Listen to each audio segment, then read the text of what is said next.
हरि बोल। Thank you.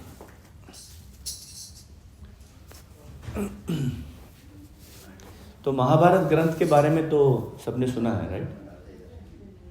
तो let it be a interactive class rather than me speaking. मैं सिर्फ बोलता रहूं और आप सुनते रहें। मुझे लगना चाहिए कि आप सब सुन रहे हैं, राइट? तो महाभारत सुना है सबने? ओके। तो महाभारत के अंदर महाभारत वैसे 4 वेद हैं, आप सबको मालूम है। और महाभारत को पंचम वेद भी कहा जाता है। तो महाभारत में मुख्यतः 5 फेमस डायलॉग्स हैं, फेमस संवाद। पहला है धृतराष्ट्र और विदुर के बीच में, इसको विदुर नीति भी कहते हैं। दूसरा है धृतराष्ट्र और सनत कुमार के बीच में। तीसरा है युधिष्ठिर महाराज और यक्ष के बीच में, उसको यक्ष प्रश्नम भी बोलते हैं। वो इतने ब्यूटीफुल क्वेश्चंस हैं, 124 क्वेश्चंस हैं, और उनके आंसर्स युधिष्ठिर महाराज ने दिए। और चौथा तो आप सबको पता ही है, कृष्ण और अर्जुन के बीच में, जिसको भगवत गीता के नाम से आप जानते हैं, ये चौथा है। और 5वां, जब भीष्म पितामह तीरों से बदन उनका बिंधा हुआ था और मृत्युशैया पे लेटे हुए हैं, उस समय युधिष्ठिर उनसे आके कुछ प्रश्न करता है और भीष्म पितामह उनको आंसर देते हैं। वैसे यक्ष प्रश्न, उनमें से 1-2 प्रश्न मैं आपको बताता हूँ। तो यक्ष युधिष्ठिर से पूछता है कि दुनिया में सबसे भारी चीज़ क्या है? अगर इस पूरी धरती को अगर एक वेट पे रख दिया जाए, वेट करने के लिए, और उसके तराजू में दूसरे साइड किसी और को रखा जाए, तो उससे भी भारी चीज़ क्या है? तो युधिष्ठिर उत्तर देते हैं, माँ की ममता अपने पुत्र के लिए, इससे भारी और कोई चीज़ नहीं है। काजल से भी क्या काला, कलंक का दाग दिखता नहीं है, पर किसी के ऊपर एक कलंक लग जाए कोई बुरे काम का, तो वो काजल से भी ज़्यादा काला है। सबसे ऊंचा चीज़ क्या है? बुर्ज खलीफा या स्टैचू ऑफ लिबर्टी या स्टैचू ऑफ यूनिटी, उनसे भी ऊंचा क्या है? तो पिता की आकांक्षा पुत्र के लिए, पिता की आकांक्षा अपने संतान के लिए, ambition of a father for his child. If a father is a doctor, he would want his child to become a better doctor than him. If a father is a lawyer, he would want that his son becomes a better lawyer and defeats him in the court. तो इस तरह के बहुत 124 प्रश्न हैं। अब हम आते हैं भीष्म पितामह जब मृत्युशैया पे लेटे हुए हैं और युधिष्ठिर, महाभारत का युद्ध खत्म हो गया है और युधिष्ठिर का राज्य अभिषेक होने वाला है, और वो कहते हैं कि मुझे राज्य पे नहीं बैठना है। ये सब जो मेरे रिश्तेदार मर गए हैं, ये सब मेरी वजह से मरे हैं। तो कृष्ण उनको समझाने की कोशिश करते हैं, लेकिन वो कृष्ण समझा भी रहे हैं और उनके माइंड में बैठ के उनको समझने भी नहीं दे रहे हैं, क्योंकि कृष्ण को अपने भक्त भीष्म पितामह का ग्लोरीफाई करना है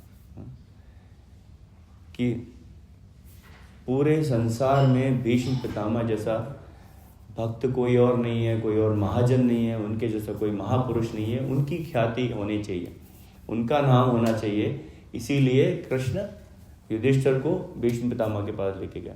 उसको महाभारत का शांति पर्व भी कहा जाता है। और उस समय बहुत सारे प्रश्न युधिष्ठिर भीष्म पितामह से पूछते हैं और भीष्म पितामह उनको बताते हैं किस तरह से राज्य करना चाहिए, किस तरह से फैमिली से बिहेव करना चाहिए, किस तरह से इस वर्ल्ड में। तो युधिष्ठिर उनको एक प्रश्न पूछते हैं कि ये अभी तो द्वापर युग खत्म होने वाला और कलयुग आने वाला है, तो कलयुग में तो बहुत लोगों को प्रॉब्लम रहेगा। जैसे हम देखते ही हैं, हर एक को कोई ना कोई प्रॉब्लम है, बड़ा है या छोटा है, प्रॉब्लम के बगैर कोई भी नहीं है। क्योंकि ये दुनिया का नाम जो भगवान ने रखा है, इस दुखालयम अशाश्वतम, is full of misery and is temporary. कुछ भी चीज़ इधर टेम्पररी है। कोई बड़ी से बड़ी बिल्डिंग 100 साल, 200 साल, 400 साल, 1000 साल, खत्म। Anything, any person born, he has to die. Anything we make has to degrade, so it is अशाश्वतम, इट इज टेम्पररी। तो ये पूछते हैं युधिष्ठिर महाराज कि कलयुग के अंदर जब इतने लोगों को प्रॉब्लम होंगे तो किस तरह से वो अपने प्रॉब्लम से बचें और किस तरह से उनका जीवन सुखी हो। देखिए, इंटेलिजेंट पर्सन जब क्वेश्चन पूछते हैं तो ऐसे ही फालतू क्वेश्चन नहीं पूछते हैं। वो क्वेश्चन ऐसा पूछते हैं जिससे सबका भला हो, समाज का भला हो। सिर्फ खुद के लिए नहीं पूछते हैं कि मैं कैसे सुखी होऊंगा, नहीं, किस तरह से सारे लोग सुखी होंगे, किसी को प्रॉब्लम ना हो। तो भीष्म पितामह उनको 1000 नाम भगवान के गुणगान करके बताते हैं। 1000 नेम्स, इसको बोलते हैं विष्णु सहस्त्र नाम।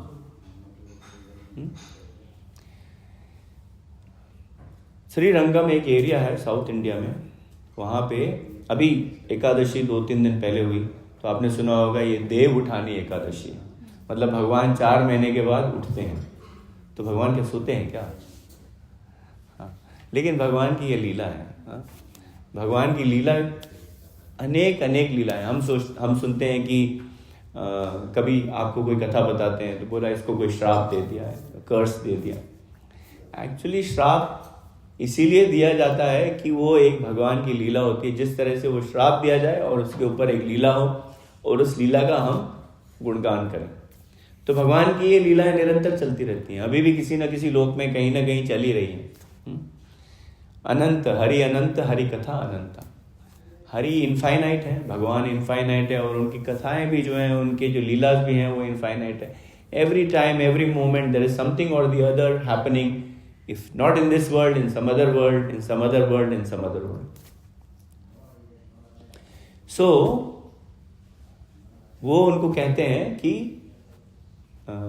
श्रीरंगम के अंदर अगर हम जाएंगे तो भगवान रंगनाथ स्वामी का बहुत फेमस टेम्पल है, उसको श्रीरंग क्षेत्र भी बोलते हैं। और भगवान ऐसे सोई हुई मुद्रा में है ऐसे, और लक्ष्मी देवी उनके पांव दबा रहे। तो ये देव उठानी एकादशी पे भगवान उठते हैं ऐसे। और फिर कल आपको मालूम है कुछ लोग एकादशी पे भी मनाते हैं तुलसी विवाह, और कल पूर्णिमा है, कार्तिक मास का पूर्णिमा, उस पे तुलसी विवाह किया जाता है। भगवान का तुलसी का साथ विवाह किया जाता है, शालिग्राम के साथ तुलसी का विवाह किया जाता है। और तुलसी की तो अनेक महिमा है। सो वृंदाय तुलसी देव्याय प्रियाय केशवस्य च विष्णु भक्ति प्रदे देवी सत्यवत्ये नमो नमः। तो हमें अगर भगवान की भक्ति चाहिए तो तुलसी द्वारा बहुत सुलभ है। जैसे कि हमने ये टीका लगाया हुआ है सबने, और अभी हीराबाई को, खुशबू को और सब लोगों को लगाया था। तो ये 2 लाइनें ऐसे ऊपर हैं, इनके बहुत सारे मतलब हैं, लेकिन एक मतलब ये है कि राधा और कृष्णा, एक लाइन राधा है और एक लाइन कृष्णा है, और ये इनका मिलन नहीं होता है। वृंदावन में भी अगर आप देखेंगे उनकी कथाएं जो हैं, हमेशा राधा को कृष्ण ढूंढते रहते हैं, लेकिन तुलसी का ये पत्ता जो है नीचे, वो दोनों का मिलन कराते हैं। तो वृंदावन के अंदर भी तुलसी के जो झाड़ होते हैं उनके पीछे भगवान और राधा का मिलन होता है। आप ऐसे जाएंगे तो बहुत सारे आपको ऐसे लीलाएं के क्षेत्र पे जाएंगे वृंदावन में, किसी के साथ, डिवोटी के साथ, किसी भक्त के साथ जाएंगे तो आपको दिखाएंगे कि यहाँ पे ये हुआ था, यहाँ पे ये हुआ था, यहाँ पे ये हुआ था। भगवान की कोई ना कोई लीलाएं चलती रहती हैं। तो कल तुलसी विवाह है, और अगर हमें बहुत ही सुलभ भगवान की भक्ति चाहिए तो तुलसी की पूजा करने से, तुलसी को डेली ऑफर करने से। और आज नेहा जी ने, बिकॉज कल तुलसी विवाह है, तो आप सब लोगों के लिए 1-1 तुलसी का प्रबंध करके रखा है, जो आपको देना चाहती थी वो सबको। Thank you Neha ji.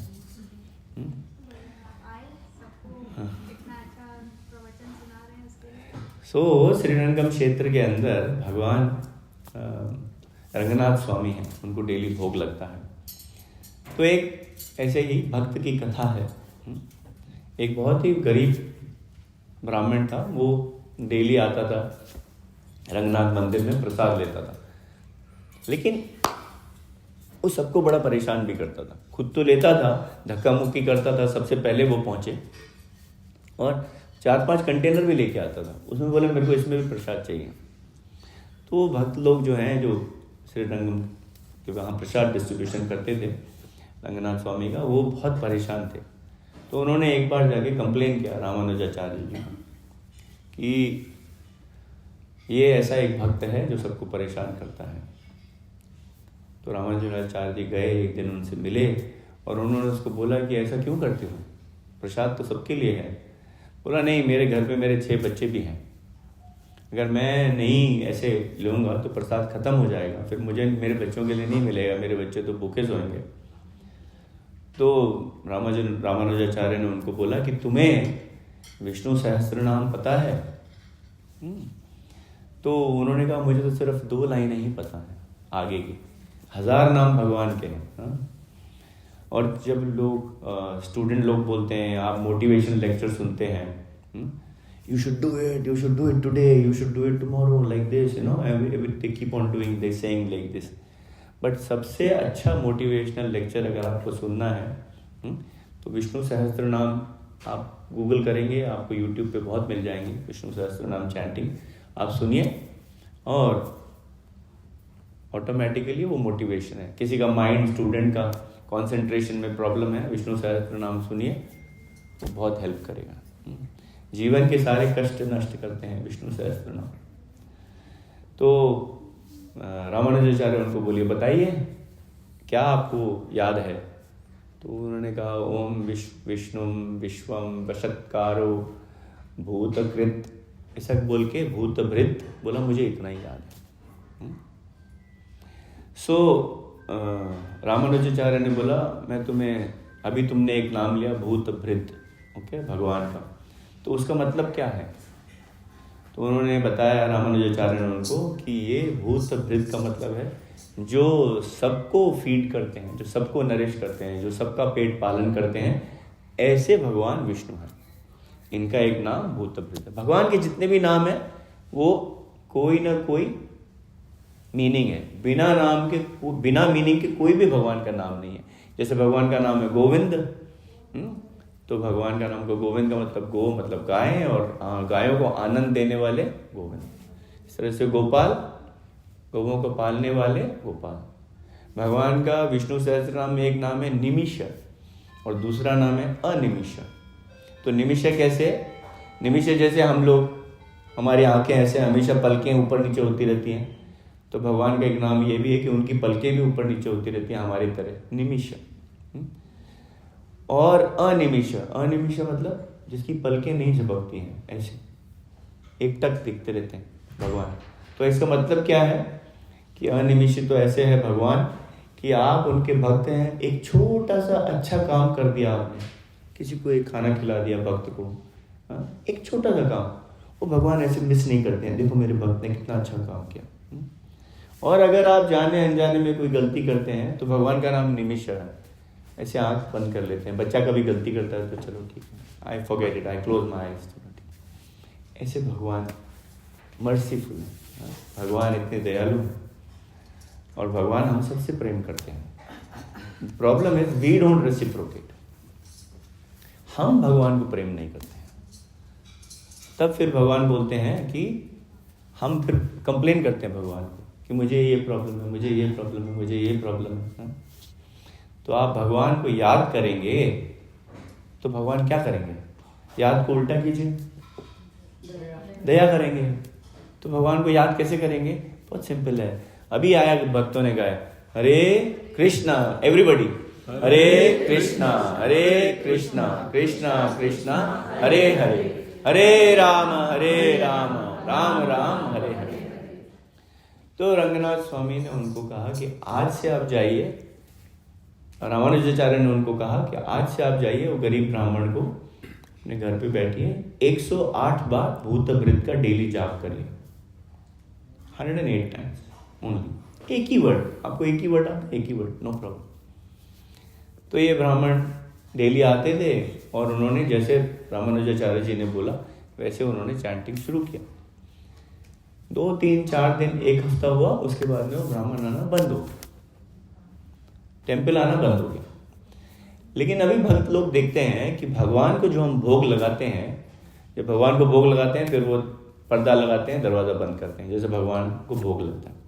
और जब वो वापस खोलते हैं तो देखते हैं कि उसके अंदर से प्रसाद बहुत सारा था, मिसिंग है। तो कोई ना कोई चोरी कर रहा है। और वो जो आदमी था ब्राह्मण, वो डेली वो अभी आता भी नहीं है। तो भक्तों को बहुत डाउट हुआ, शक हुआ। तो वो गए रामानुजाचार्य को कंप्लेन किया कि हमें यही लगता है कि वो चोरी कर रहा है अभी, क्योंकि प्रसाद मिसिंग है रंगनाथ स्वामी का एवरीडे जब हम खोलते हैं। तो रामानुजाचार्य बोले कि चलो हम उनके घर चलते हैं। वो अपने बहुत सारे भक्तों को लेके नदी के पार उनके उस भक्त के घर पे गए, ब्राह्मण के घर पे। और जैसे ही उस ब्राह्मण ने देखा, वो आए बाहर और रामानुजाचार्य जी के पाँव छुए और उनको बोला कि धन्यवाद, आपने तो हमारे परिवार का लालन पोषण किया, आप डेली आप मुझे खाना भेज देते हैं। तो रामानुजाचार्य ने बोला मैं तो कोई खाना नहीं भेजता हूँ तुम्हारे को। बोला नहीं, जब से आपने खाना भेजना शुरू किया तब से हमने आना बंद कर दिया मंदिर में। एक छोटा सा बालक आता है 8-10 साल का, वो हमको खाना देके चले जाते हैं डेली और कहते हैं कि रामानुजाचार्य ने भेजा है।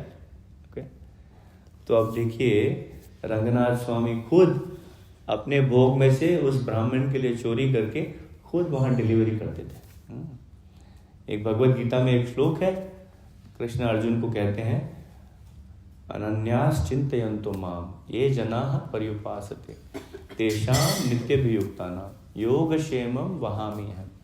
मतलब क्या है इसका? अनन्यास चिंतयन्तो माम, अगर न अन्य किसी और का ध्यान चिंतन न करते हुए, माम भगवान बोलते हैं माम मेरा, अगर तुम मेरा चिंतन करोगे अर्जुन, बिना किसी और का चिंतन किए, बिना किसी और को याद किए, सिर्फ मेरा नाम लोगे, ये जनाः पर्युपासते, जो ऐसे लोग करते हैं तो मैं उनके लिए क्या करता हूँ अर्जुन, तेषां नित्यभियुक्तानां, जो उनके पास है मैं उसकी रक्षा करता हूँ। आपके पास 100 है तो 100 की रक्षा करेंगे। योगक्षेमं वहाम्यहम्, जो उनको चाहिए वो मैं खुद डिलीवर करता हूँ। वहाम्यहम् बहुत इंपॉर्टेंट शब्द है, खुद डिलीवर करता हूँ। भगवान बोलते मैं खुद डिलीवर करता हूँ, जाके बोझा ढो के जाके खुद पर्सनली डिलीवर करता हूँ। ऐसे भगवान मर्सीफुल है। तो ये है विष्णु सहस्त्र नाम का थोड़ा बहुत मैंने बोला, आप सब लोग महिमा सुनी।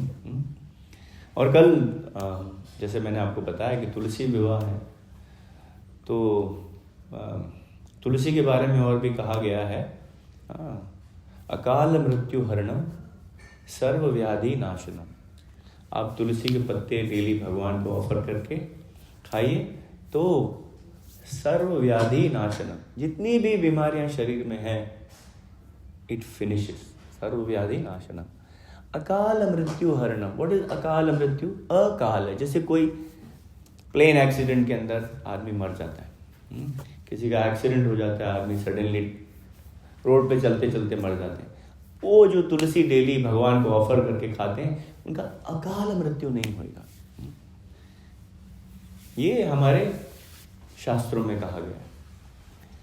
तो आप सब लोग कल अपने घर में आप तुलसी को दिया ऑफर कीजिए, तुलसी को तुलसी का प्रदक्षिणा कीजिए 3 बार, यानी कानि च पापानि ब्रह्म हत्यादि च तानि तानि प्रणश्यन्ति प्रदक्षिणा पदे पदे। ऐसे एक श्लोक बोल के तुलसी महारानी की 3 परिक्रमा करते हैं तो आपके जन्मों जन्मों के पाप जो हैं वो नष्ट हो जाते हैं। इतना तुलसी का महत्व है।